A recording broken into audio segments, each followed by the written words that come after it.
so we can upload this to our YouTube page later.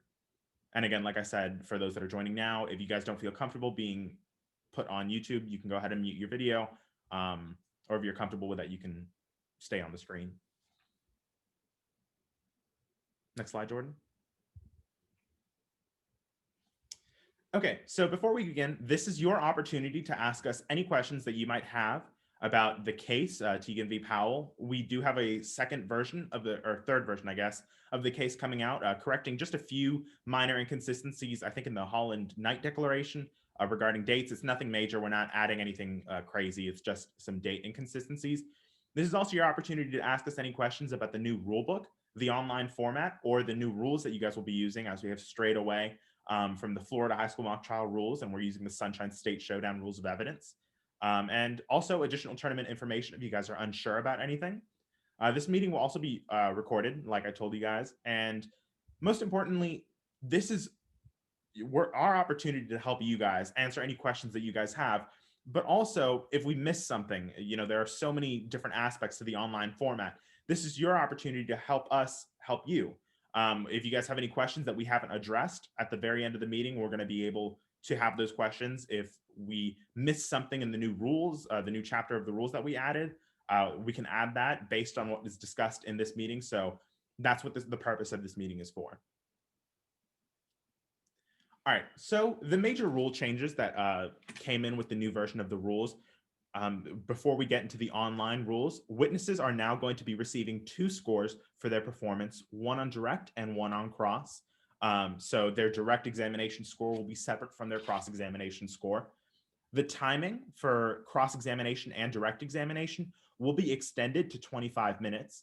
And we have 2 minutes for rebuttal that you can reserve at max for the prosecution closing, or I guess in this case, the plaintiff closing, instead of the 1 minute that we had in previous years. Furthermore, because of the online format and any technical difficulties that might arise, we will be extending all loss by 10 minutes. So instead of all loss being 3 hours, all loss will be 10 hours. So you guys have, 3 hours and 10 minutes. So with this new case, we are using declarations and reports, but pursuant to the special instruction, the pretrial orders, and all the stipulations, the declarations and reports are still considered affidavits for a witness's testimony. Quite literally, the only purpose of having a declaration rather than an affidavit, I wanted to give you guys a more colorful case. I think the affidavit back-to-back gets a little boring sometimes, so I wanted to spice things up by throwing in a report every now and then. But they're still considered affidavits for the purposes of impeachment and a witness's testimony. You can't invent fact outside of those reports or declarations. And most importantly, Chapter 7, the new chapter of the rules, applicably titled, "We hope we only use this once." It's the online format rules. So, like I said, SSS 2020 will be hosted via Zoom. Because of this, everybody needs Zoom on their laptop or computer. You need the associated webcam if you have one built in on your laptop, or you need to purchase one to put on your computer. You're going to need to use a webcam. If you're joining us now and you have your webcam on, clearly you've already met those requirements. It also comes with a stable internet connection. If you needed to get an Ethernet cable, we added that suggestion in the rules. It's absolutely not required, but based on our previous competition experience, we recommend using an Ethernet cable to ensure that stable internet connection. And finally, you need a way for people to hear you speak. So an audio system, a headset, something built in on your laptop or computer, anything. Because of the online format, we of course have to waive the requirement or the prohibition of computers and laptops in the things that are not allowed. So we will be able to have competitors use their computers and their laptops. However, phones are strictly prohibited. Runners will be in place hosting each room, the Zoom meeting, to handle any technical difficulties that arise and to handle any rule issues that might arise based on this new online format. So we're going to have a runner in each room. It's the same thing that we did last year. However, because of the online format, we're just going to be in Zoom rooms, not in courtrooms. And I forgot when I started this, if you guys have any questions that come up throughout the presentation and you don't want to forget them, you can add them into the chat room. And when the meeting concludes, we'll be able to answer them towards the end. If you don't feel comfortable also by vocalizing your question, you can just type it into the chat. So anyways, I digress. So the goal for this year is to create a level playing field, regardless of the resources available to certain schools like we would normally do in the in-person competition. Because of that, we have 3 different ways that students and teams can compete in the online format. This means, so I'll go through them one by one. The all-in-one format is all 6 competitors with the timekeeper or without the timekeeper. All-in-one includes all 6 competitors coming in and attending the Zoom room through the same webcam. Empire Home, the Empire Mock Trial Competition, they created a video that does a great way of explaining how you can set it up. We relied heavily on that when discussing the all-in-one format. So if you guys have any questions, you can refer to the video or also ask us any questions. But that involves all 3 attorneys and all 3 witnesses sitting at 2 tables, visible at all times. You cannot leave the room at any time. The coach will not be visible, or the captain of the team will not be visible in the courtroom. It'll just be the 6 competitors, a 7th if the timekeeper is in the courtroom. Behind the bar is our second method. It involves all 3 attorneys sitting on one webcam, and then the 3 witnesses can either share a webcam and come in and out depending on when they're testifying, or can FaceTime in or Zoom in through different webcams on their own personal computer or whatever. So it's one webcam for all 3 attorneys, and then a little bit more leeway with the rest of the witnesses. And together alone is the last one. It's when everybody is individually zooming in on a separate webcam. Based on our competitive experience, we've competed at online tournaments for college and we've scrimmaged for college. That last one, everybody using their own individual webcam, we strongly recommend. It does work the best simply because it requires as few technical gymnastics as possible. You have to coordinate a few different things when you're doing the first 2 setups for Zoom. So the together alone format is very plain and simple. And the personal rule when it comes to this Zoom format and this new weird competitive format that we're using is to do as few technological gymnastics as possible. And of course, when you're zooming into the trial, your cameras and mics should only be on when the competitor is on. So if somebody's doing an opening statement, the only camera that should be on and the only mic that should be on is the competitors. The only other person that will be on the call is the judge, who will always have their video visible, but not their microphone on. And then as the trial progresses, whoever is cross-examining and directing a witness will be on when the witness is testifying.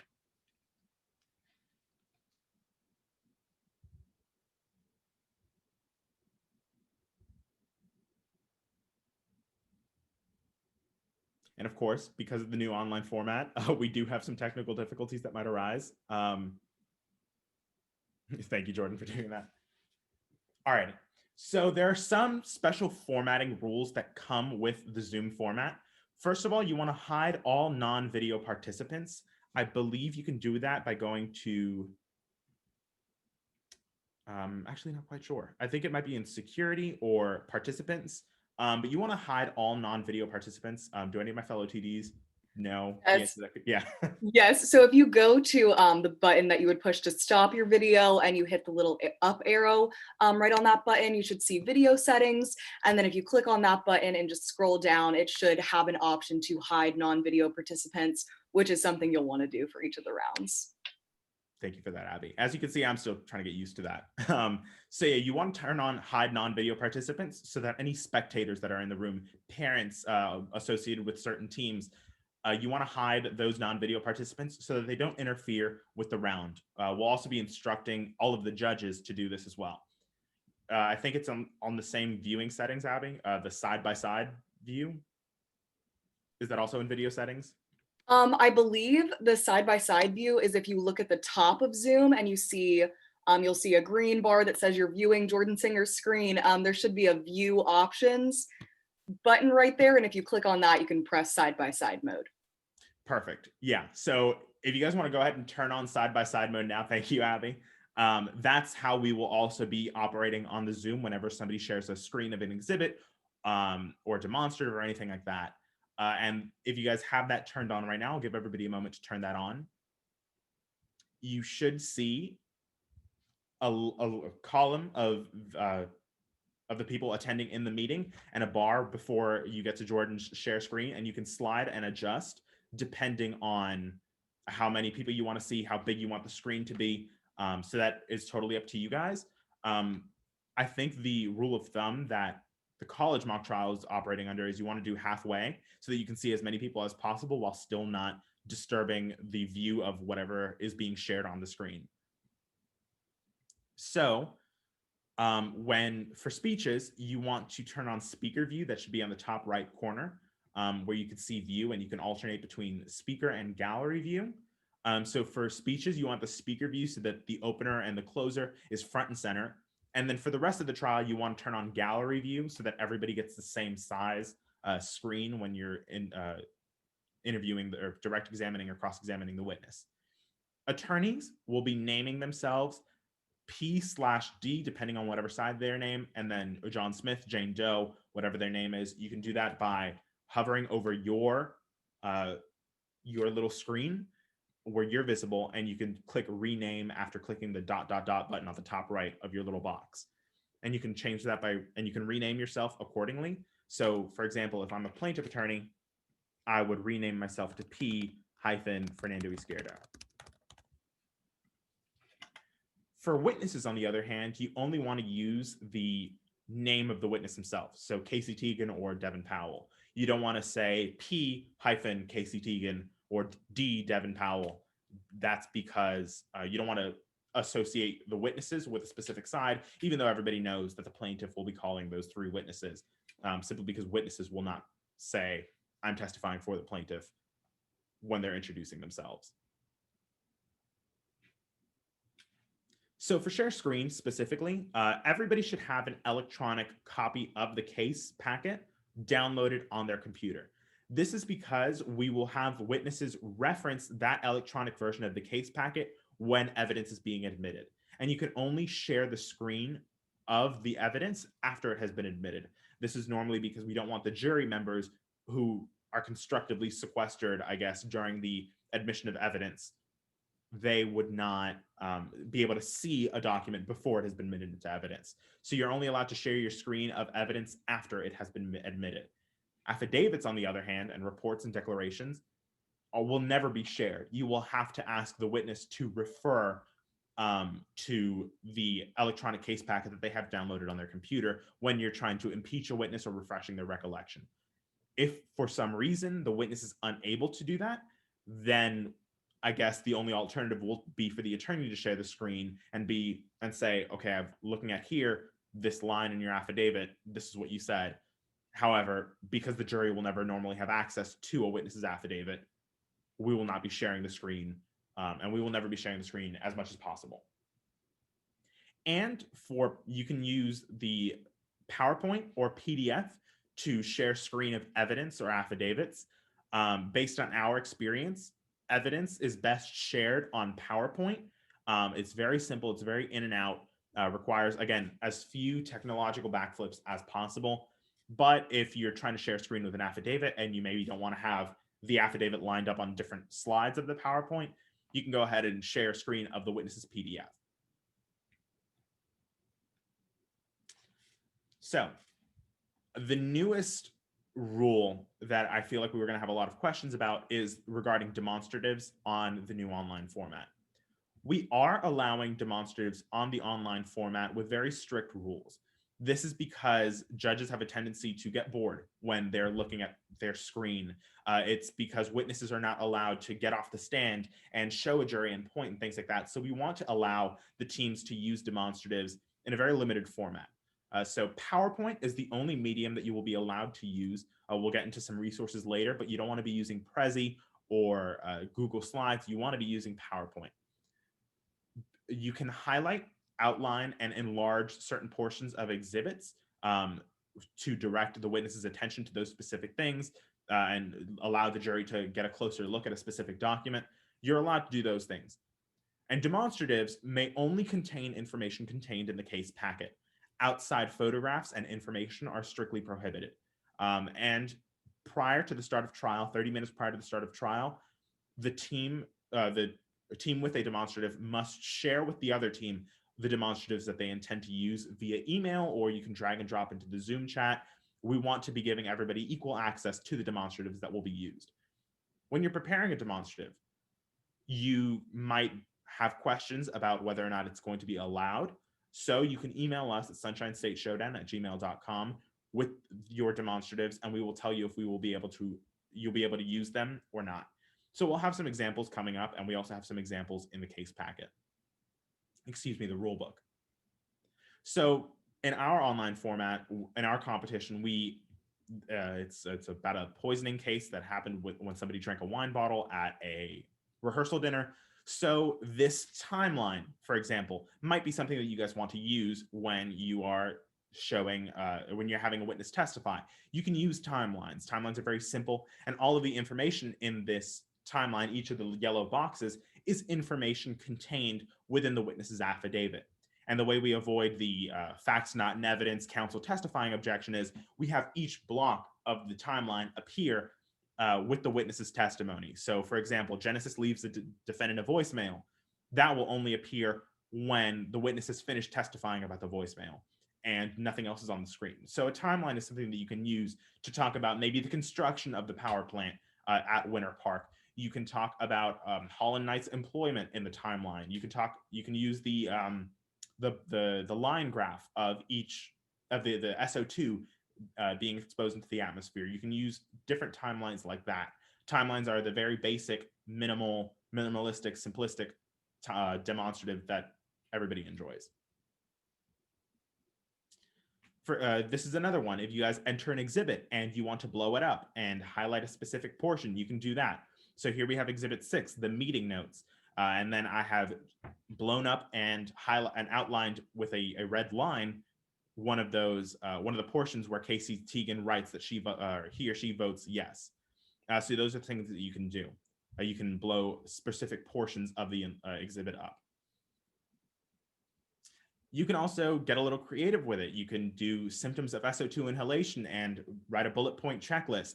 All of this is in the witness's affidavit. It's information contained within the case packet that you can use as long as you are not including information outside of a witness's case packet or outside of the case packet. You are allowed to get creative with these demonstratives. And again, if you're unsure, we will be here to answer any questions that you guys might have about demonstratives. You can forward us examples and we'll tell you if they're okay or not.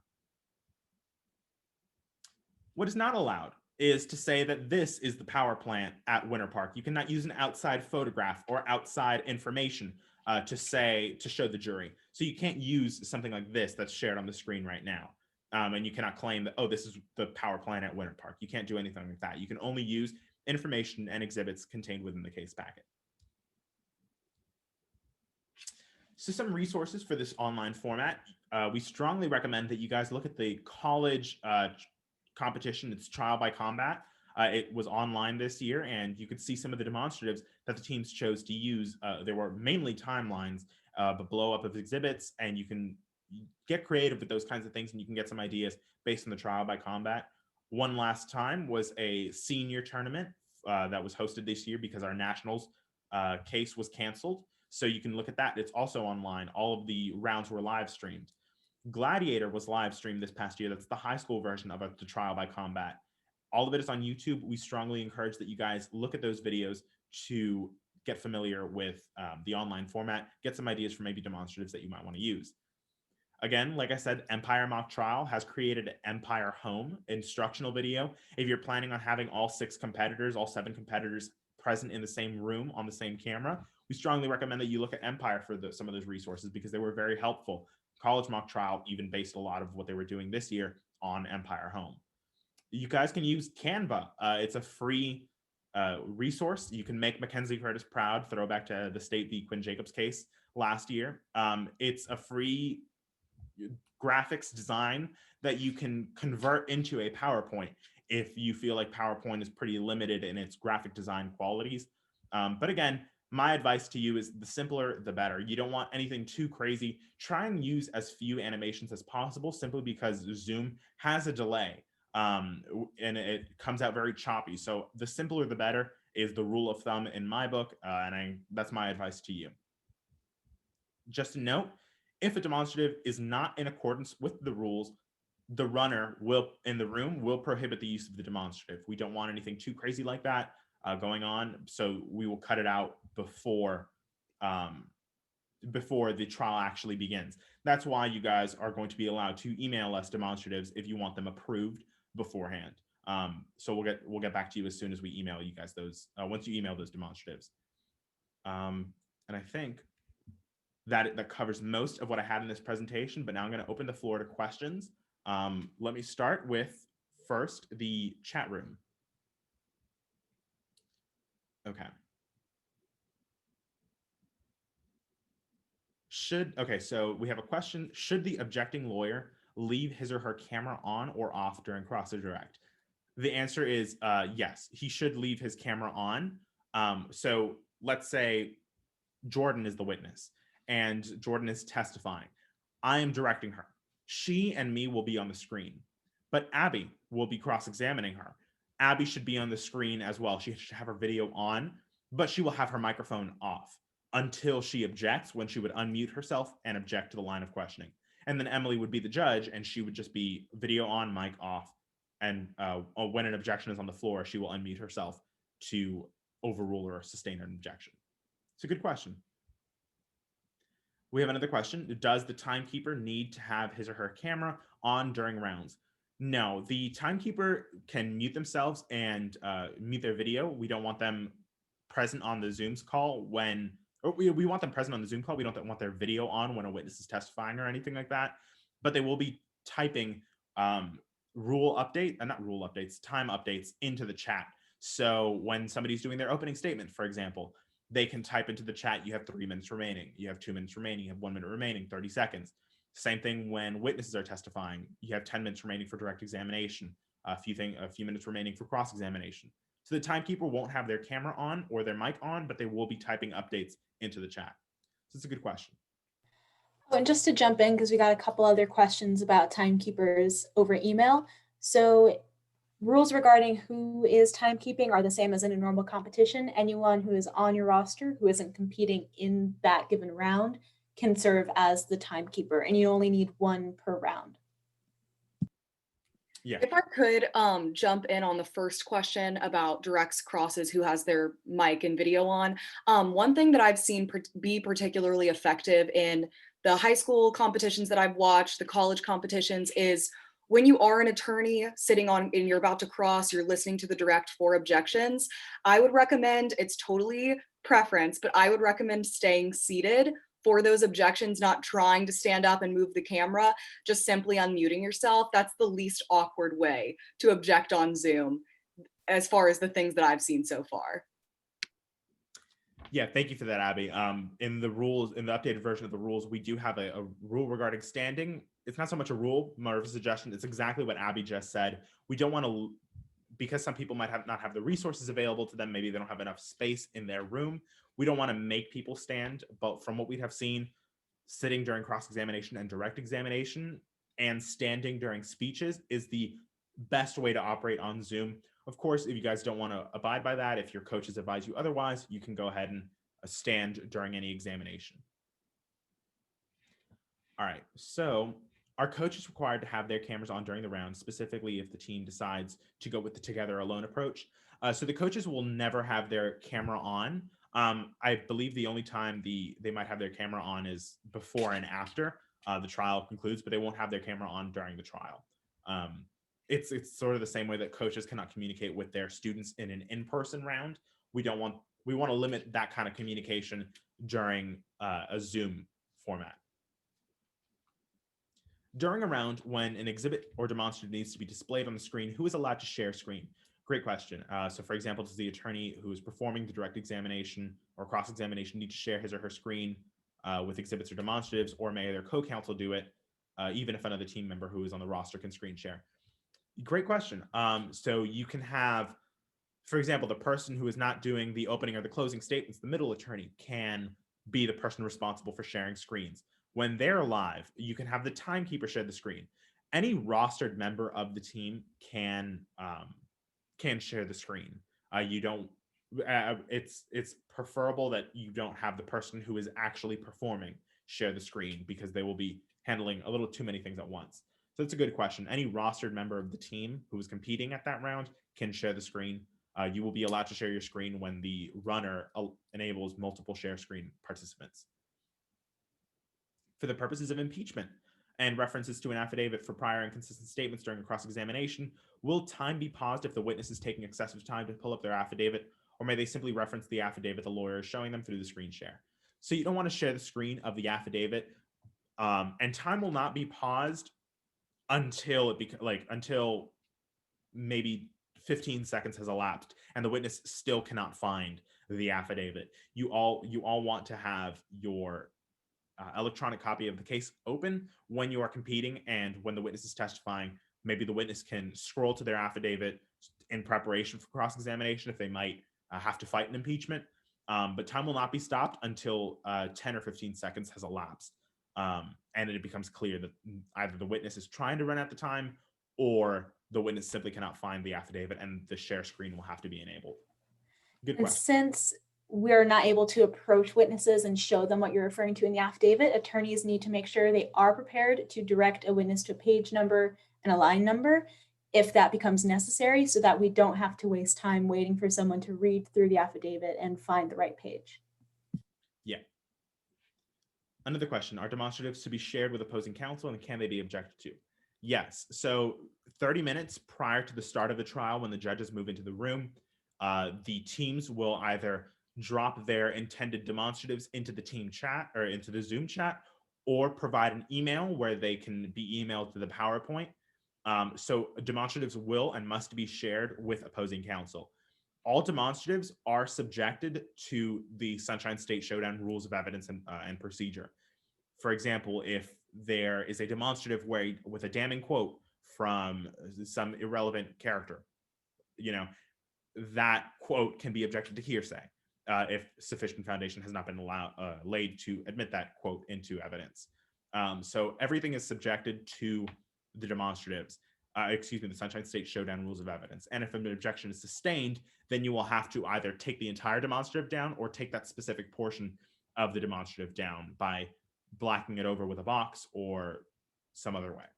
That's a good question.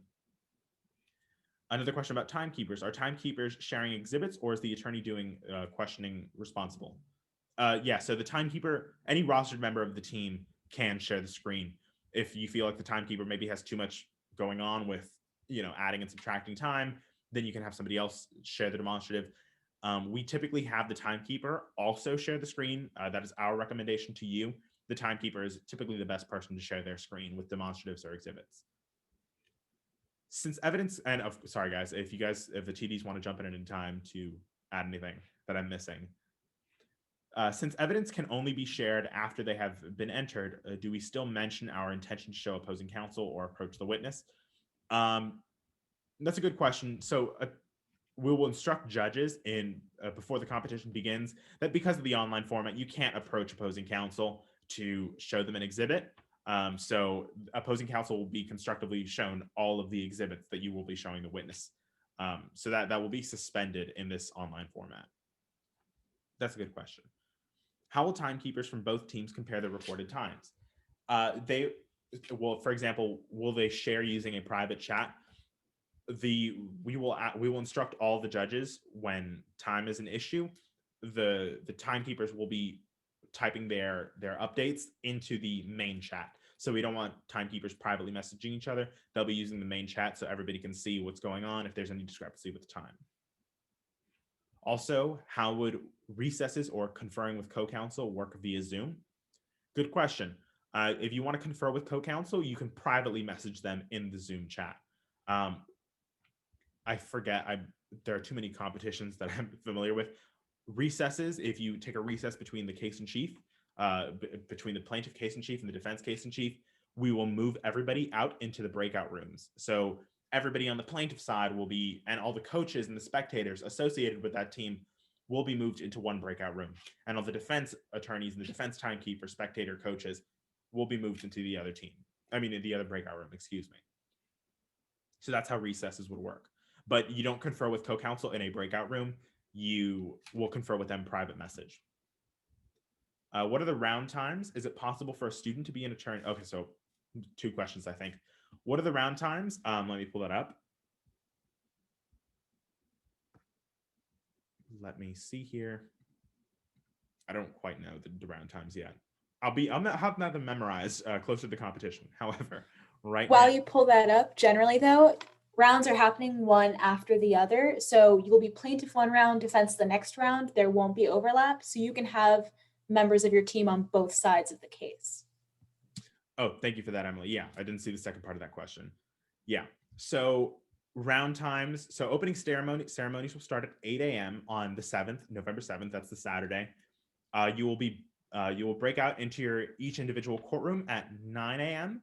and then at 9:15 is when round will start.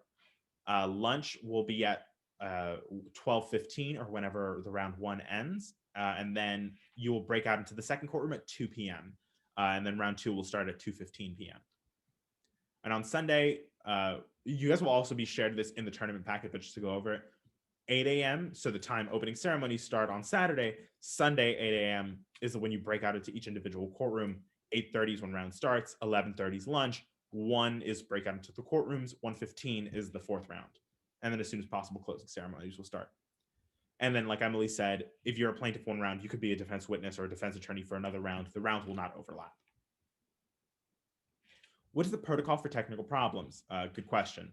For example, if one of the team members, the presiding judge or the scoring judge, experiences technical issues, so what's going to happen is we'll give you 5 minutes. All loss will be pushed back for the first one, the first technical difficulty. Let's say the attorney dips out because of technical difficulties. We'll give you 5 minutes to join in. If you cannot join in during those 5 minutes, then the trial will have to move on. If it happens again, if that same attorney, we'll cut it down to 3 minutes and then 1 minute to join until if you are prohibited from competing with technical difficulties, you'll be scored based on what the judge has seen. So yeah, make sure you guys ensure a stable internet connection, but you will be given 5 minutes to rejoin after that first time you are experiencing technical difficulties, or you maybe freeze up or anything like that. Are student attorneys on the same team permitted to communicate with each other during a round, like passing notes at council table during in-person competitions? Thinking of how this would work in the together alone format. Yeah, absolutely. So student attorneys and witnesses competing on the same team during the round can all communicate with each other. If you are sitting in person next to each other, you can pass notes. If you are zooming in from different locations, you can type in the private message chat the same way you would pass a note. So that's how you can communicate in person. How will we object to demonstratives that was not given to opposing counsel during pretrial matters? If somebody does not give you the demonstrative during pretrial matters, that demonstrative is not allowed. In college, it's the same way. You show the demonstrative to opposing counsel before the room. You give them ample time to screenshot it, to look at it, to think of any objections that might be relevant to that demonstrative. But if somebody doesn't give you that demonstrative, and we'll have a runner in the room ensuring that everybody is given equal access to the demonstratives, then that demonstrative will not be used, plain and simple. Are demonstratives allowed during opening and closing? Yes, they are. Yeah, you can use them during opening and closing demonstratives. Can the team break up the exhibits into individual PDFs, or do they need to be shared as a whole packet? Great question. You can share the screen of an individual PDF of an exhibit. Again, we do recommend uploading all of the exhibits to PowerPoint because PowerPoint is the easiest way to share your screen. If you don't want to use PowerPoint, you can do PDFs. Also, I was asked a question in a private chat, which asks, should coaches be required to remake themselves as coach with no personal identifiers? Obviously, the less identifying the name, the better. Don't put like coach of Florida State Mock Trial, but you could put, coach and then your last name, or just coach would work fine. Yeah, you can include plaintiff coach or defense coach, anything like that. But yeah, you don't want, thank you. That's a great point from Jordan. You don't want to say coach from Florida State University because that would show exactly who's competing in the round. And you don't want to do that. And also, I think, yeah, you can do coach, Coachy Scardo or anything like that, as long as there's no identifying team information. Also, should all student team members' video be on during the round? Or only the attorney witnesses who are actively participating?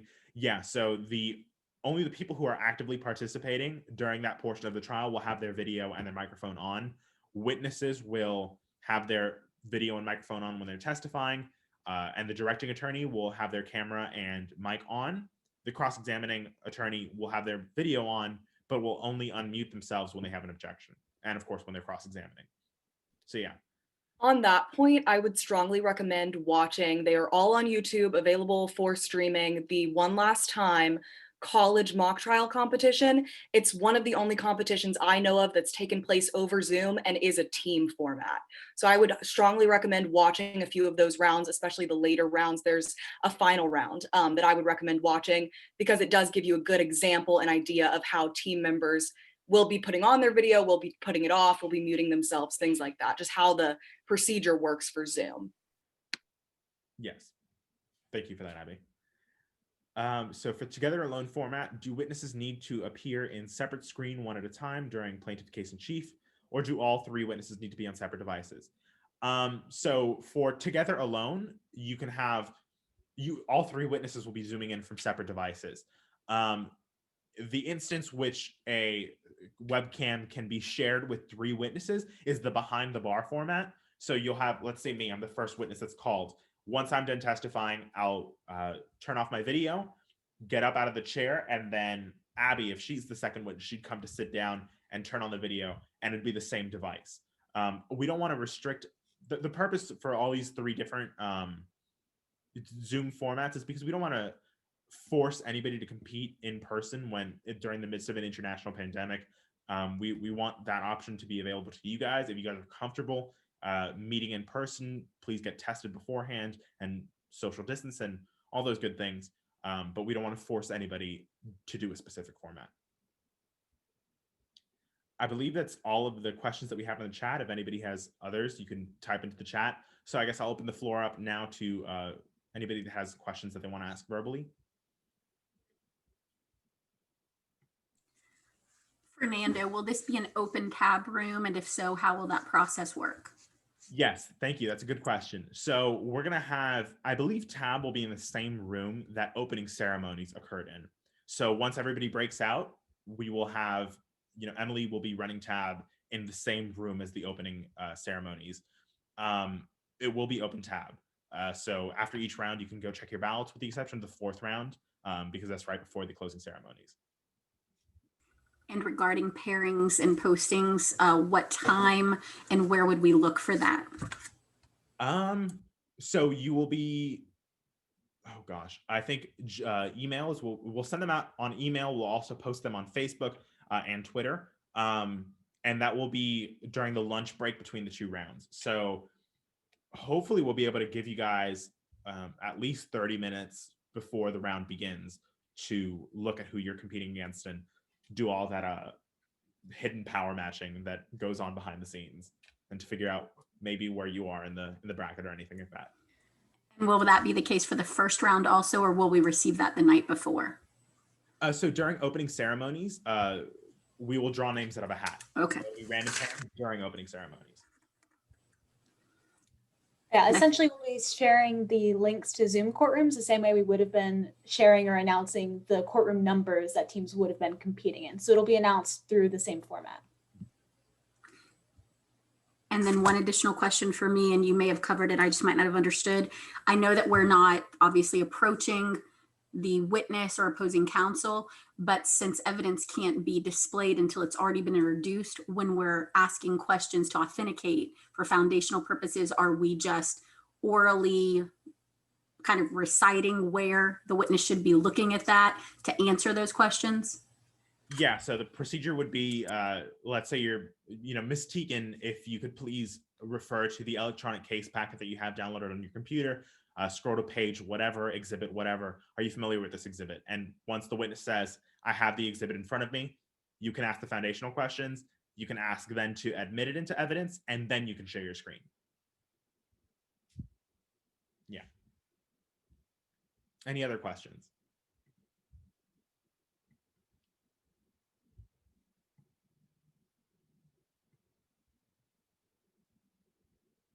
We will also be, except if you guys have any questions after this meeting is over, you can email us those questions. Again, we will be posting this on YouTube. So seeing no other questions, Jordan, Abby, Emily, and I are going to be staying on the meeting if you guys have any other questions. But I think you guys are free to leave. Thank you all for coming.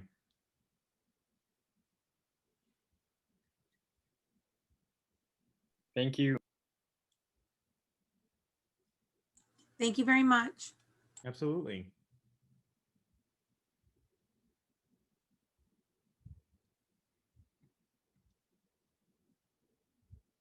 You too, Ms. Barker. Fernando, Yes. I'm imagining that this question is specific to us. My guess is at this point, we're the only one possibly not slated to compete Sunday morning. So I didn't want to ask it in the big group.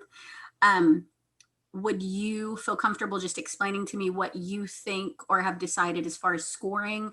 I have a meeting this week to attempt to navigate the rule to see that if we could potentially compete on Sunday morning, but if I'm not successful, I just want to know what our plan is. Right. So I believe the plan is going to be, we're going to average your ballots. We're going to average the score for your ballots, and that will be for the Saturday.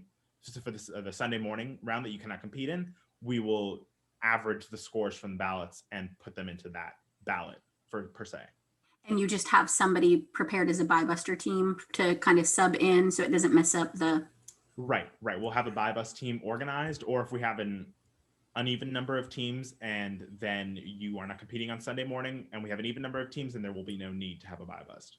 Okay, so if I'm successful and could get the school to permit us to, which is a big long shot, but if I am, that would not totally mess up what you've worked out, then I wouldn't want to take that position away from somebody if they're really counting on it. No, absolutely not. Okay. Yeah.